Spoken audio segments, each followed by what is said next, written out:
Hi there, Corey. This is a response to your video, Study in Self-Cultivation, which is either a response to or is triggered by the Amazing Atheist's video. I don't know the name of that. Something like America the Beautiful or something shameful, I think it was called.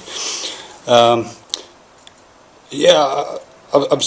got to point out the irony of this video you've made here, Corey, because the bulk of what you're saying there is to do with book culture, which is obviously a key interest of yours, and to do with the perhaps what you see as the either the failings or the less profound ways of engaging with media outside of book culture, particularly on YouTube, and holding up as an example of that the academic practice of embodying the other person's argument to the point where you can iterate it back prior to its being critiqued in some way, and you say that's part of book culture and not part of YouTube culture perhaps, and we have alternative ways of doing it, maybe perhaps less effective ways of doing it. But the irony there, as I'm sure you're aware, Corey, is you've responded kind of to TJ's video, which you put in the description box. You mention it in the first 30 seconds, you don't go back to it at all, you don't repeat TJ's argument, which is not largely his argument at all. He plays mostly Paul Zigo's videos, I'm sure you know, and then mounts some advance on Paul Zigo's video. You don't mention any of that context.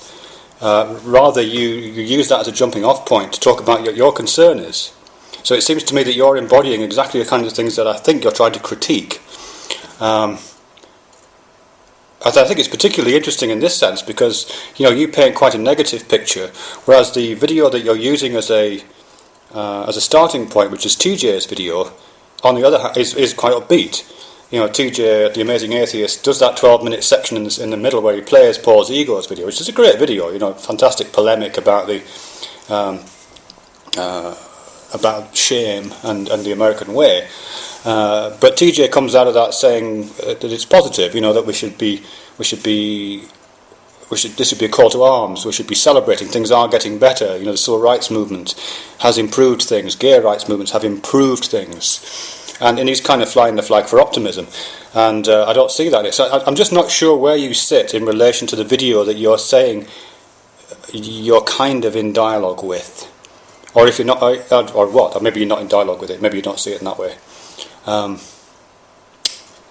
Yeah, I guess that's it really. Certainly I would like to know what you think about TJ's video. I would like you to embody the argument. Not just this argument, he's made a few arguments, some of which I think you would probably be in disagreement with. And I would like to see that you embody those arguments and reiterate those and critique those. But at the moment you seem to be just using it as a jumping off point, and I just don't get it really. Thanks very much.